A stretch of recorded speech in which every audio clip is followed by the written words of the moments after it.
Monterey, California. They were going to fly back commercially today, and after the FAA closed all of the commercial flights, they were stranded out in California. So those units that would normally have been rushed to New York City were not able to go immediately to New York.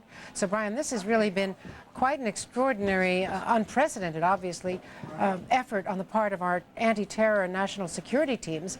And a lot has been handled out at Langley. George Tenet, despite the evacuation of the CIA building, Tenet and others were taken to a secure location on that campus, and we're still operating and trying to sort out who could possibly have organized this multiple attack with no warning.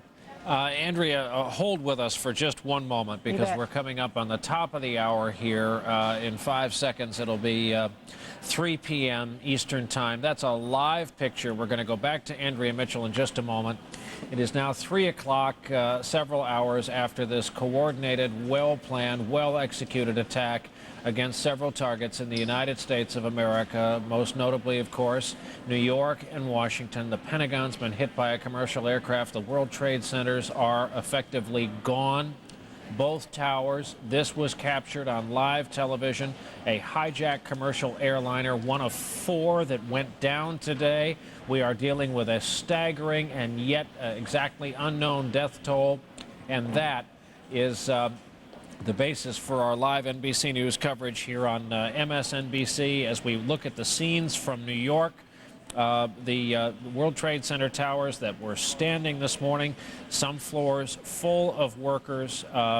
Morgan Stanley, just one firm, occupies 50 floors out of 110 one of the towers. There are over 1,000 separate firms headquartered there. Again, 110 stories each times 2 towers. This was the scene in Lower Manhattan. There is an exodus by foot in some parts of the city. State of emergency in Washington, D.C. The President of the United States has just gone from Florida to Louisiana to now Omaha, Nebraska. We're going to hear from what he had to say earlier in just a bit. But, Andrea, back to you. The question, and you can spend a few minutes on this if you want to. You talk to a lot of people in Washington.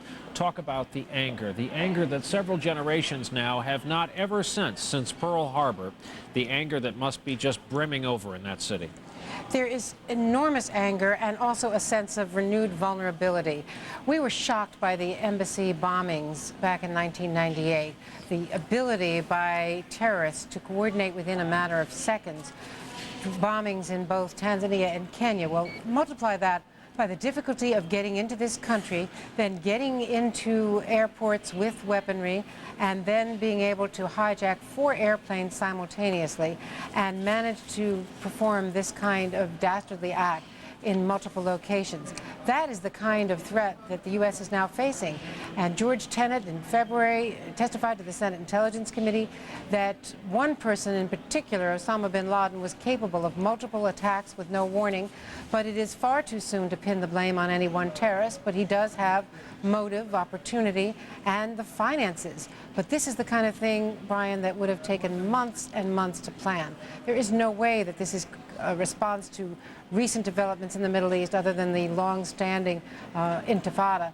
This is the kind of thing that bin Laden has to have been operating on potentially since they rolled up a good deal of his network after the embassy bombings. And the false sense of security that we all had when we convicted people in the embassy bombings and turned some of his people and still have people in protective custody, the feeling that we had actually managed to penetrate his operation and get some of his worst offenders and convict them and give them life sentences, well, that now is clearly making us feel that we have only begun to fight against this kind of terror. That is the feeling you're getting from talking to current and past officials in the national security community who are feeling enormous anger, the desire to respond, but they do not want to retaliate without having at least some level of proof. You remember, Brian, very well all of the criticism that the U.S.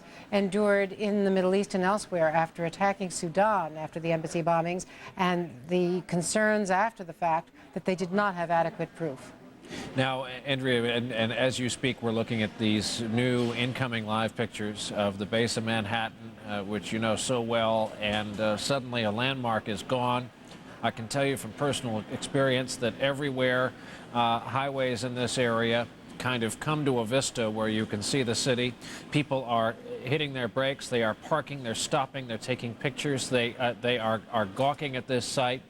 They can't believe what has happened to this country, this area, their city, this landmark. Andrea, after Pearl Harbor, people showed their anger by elbowing each other in line to sign up to go fight. We don't have a known enemy as you and I have this conversation right now. For the meantime, is it expected that taxpayers and perhaps some lawmakers can appropriately show their anger by asking, remind me again what all those tax dollars for intelligence went for? I think there is going to be a blame game, but not initially. I think the immediate response, Brian, is going to be to rally the forces, the morale of this country, Democrat and Republican and independent, around the president and his national security team, and try to see what can be done to intelligently better protect this country against terrorists. Now, it is going to mean a change of life, because we thought we were inconvenienced by no baggage check at curbside and having to present your driver's license anytime you checked into an airport after the embassy bombings. Well, now, perhaps finally, they're going to do something about those high-level, very sensitive metal detectors that they didn't want to spend the money at, all but a few of the airports in this country. And there were a lot of recommendations after the embassy bombings, but you may recall that Madeleine Albright was unable to get the kind of budget she wanted to renovate embassies or build new ones, and Colin Powell is still fighting with Congress over budget for embassy securities. So, you know, you've got a very short memory span, and you're right, there will be a lot of blame trying to be assessed as to why there was no warning.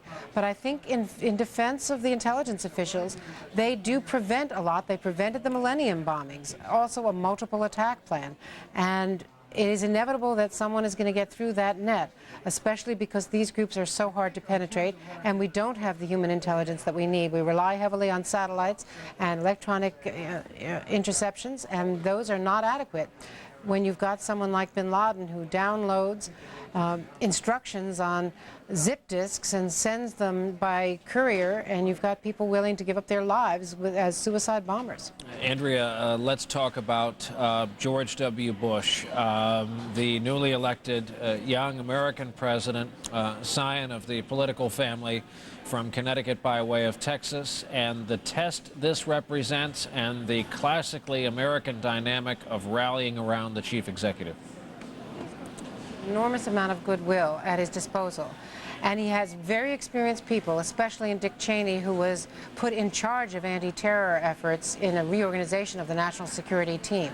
Condoleezza Rice has shown that she has really strong instincts. She's a hardliner. She's tough. Colin Powell has all of the military experience. Donald Rumsfeld has had a rocky time politically, but certainly is an experienced official.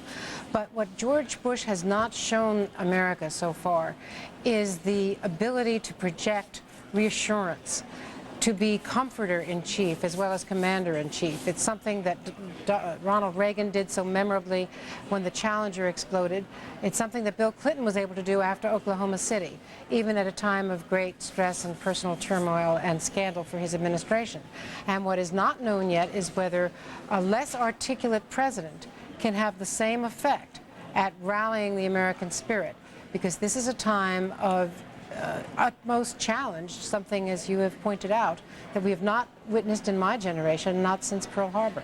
The other date that comes to mind was the Kennedy assassination. That was really the last time the American people and the kind of managers of government have asked each other, what is going on here? How big an attack is this? Are we safe? Is our president safe? And it was then that they decided to put Lyndon Johnson on Air Force One out at Love Field in Dallas and get him at least aloft and to Washington. Today, we don't really know exactly what is going on. Is this it? Is it over? Have we seen it play out? And as a result, we have watched in the course of the last several hours our president secured away, more or less. He is now on a military base in Omaha, Nebraska, a long way, literally and figuratively, from Washington, D.C. Earlier, and we'll go back to Andrea for reaction to these comments, earlier we saw the president at an Air Force base in Louisiana. He hastily left his event, a school event in Florida. Here now, President Bush, and the last time we saw him on camera from Barksdale Air Force Base in Louisiana.